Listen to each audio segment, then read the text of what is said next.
अध्यात्म विज्ञान कोई धर्म या संप्रदाय नहीं है, ये स्पिरिचुअल साइंस है जो कुदरत के कानून पर आधारित है। ये विज्ञान पूरे ब्रह्मांड के सभी रहस्यों को उजागर करता है और जीवन के सभी पहलुओं को समझने के लिए एक नई दृष्टि देता है। इसी को आर्ट ऑफ विजन कहते हैं,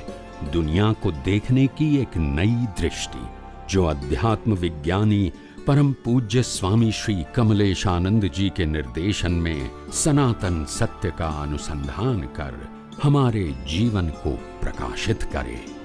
जय सच्चिदानंद। पर हमारे वाणियाओं की प्रकृति जुदी હોય ખ્યાલ આવે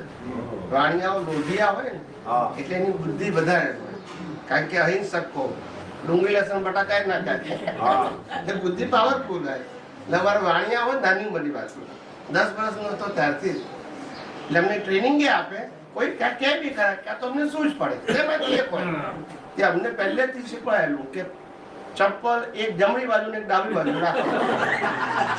बच्चे 25 फूट નું અંતર હોવું જોઈએ ના અંદર એ પોતે વાણિયાની પૂરમાં ગયા જઈને એક કે પટેલની તો વાણિયાની પૂરમાં જઈને ગયા એ પોતે એને કીધું ને એમના મળે કેટલી વખત સાંભળ્યું છે બધા મિત્રો ક્યાં પટેલ છે ને વાણિયાની કોળમાં ક્યાં ગયો બુદ્ધિશાળી કહું અને બીજું શું અહિંસક કહું હિંસક બુદ્ધિશાળી કોનું કારણ અહિંસા જેટલી અહિંસા ઓછી એટલી બુદ્ધિ પાવર પછી ઉપયોગ જુદી વસ્તુ છે પણ બુદ્ધિ તો પાવરફુલ થાય પછી ધંધામાં વાપરો ધર્મમાં વાપરો કે આધ્યાત્મમાં ગમે ત્યાં વાપરો પણ ડેવલપમેન્ટ થાય તમારું સમજવાની ક્ષમતા આવી જાય એવું છે હિંસા એ બુદ્ધિને આવરનારી વસ્તુ છે શું છે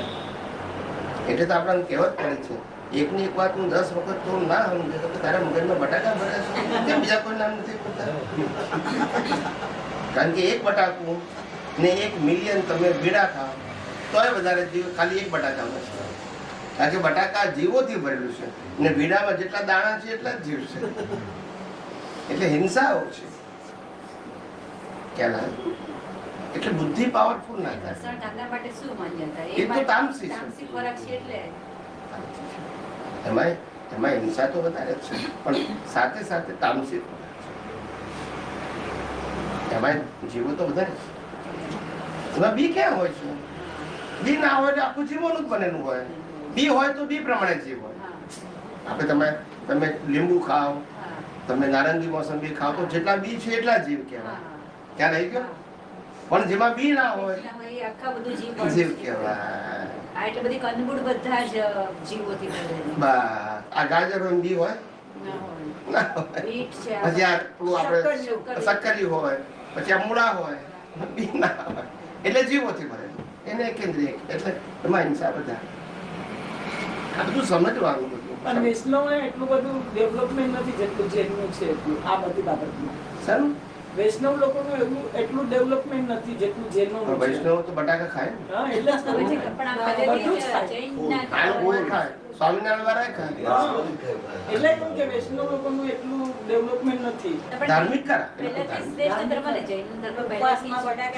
સૂજ શક્તિ વધારે સૂજ શક્તિ લિમિટેડ આ તો કુદરતી બધી વસ્તુ છે આજે મેં પહેલી વાર તમારી પાસેથી સાંભળ્યું શું કે જેટલા બી ન હોય એનામાં બધામાં જીવો હોય. જીવો જ બને બે જ ઓપ્શન ક્યાં બીજથી ગલ બને ક્યાં તો જીવોનું જ ગલ બને ગલ ખ્યાલ આવ્યો ને આપણે એપલ ખાઈએ તો જેટલા બીજ છે એટલા જીવ છે બાકીનું એનું બોડી છે પણ જેને બીજ ના હોય એ બોડી જીવોનું બનેલું છે સમજાય છે એટલે આ તો તમને સિદ્ધાંત સમજાય. અચ્છા હિંસામાં એકેન્દ્રિયથી જેટલી વધારે ઇન્દ્રિય હોય અને એને હિંસા કરો તો ઓર વધારે તમારું આવરણ આવે. પંચેન્દ્રિય જીવની હિંસા કરો તો વધારે આવરણ આવે અને એમાં પંચેન્દ્રિય જીવમાં પાછું મનુષ્યની કરે તો ઓર વધારે આવરણ આવે. એવું બધું છે જે સામે વાળો જીવ ફીલ કરે એની અસર તમને વધારે થાય. પેલો એકંદરે ફીલ ના કરે પણ એની ક્વોન્ટિટીને આધારે આવવાના હશે. ને આમાં એક જ જીવની તમે હિંસા કરો તોય ભયંકર આવે. એવી આ બધી વસ્તુ ખાલી સામાન્ય આમાં કઈ ગોખવાની જરૂર નથી, ખાલી સમજવાની જરૂર છે. આપણે એ કહ્યું નથી કે તમે ડુંગળી બટાકા ખાઓ ના ખાઓ એ આપણો વિષય નથી, પણ ખાલી સામાન્ય ભાવમાં સમજી રાખો. ક્યારે કુદરતી રચના રીતે સંજોગો ન આવતા હોય તો આપણને અંદર ખટકવું ના જોઈએ. ખ્યાલ આવે?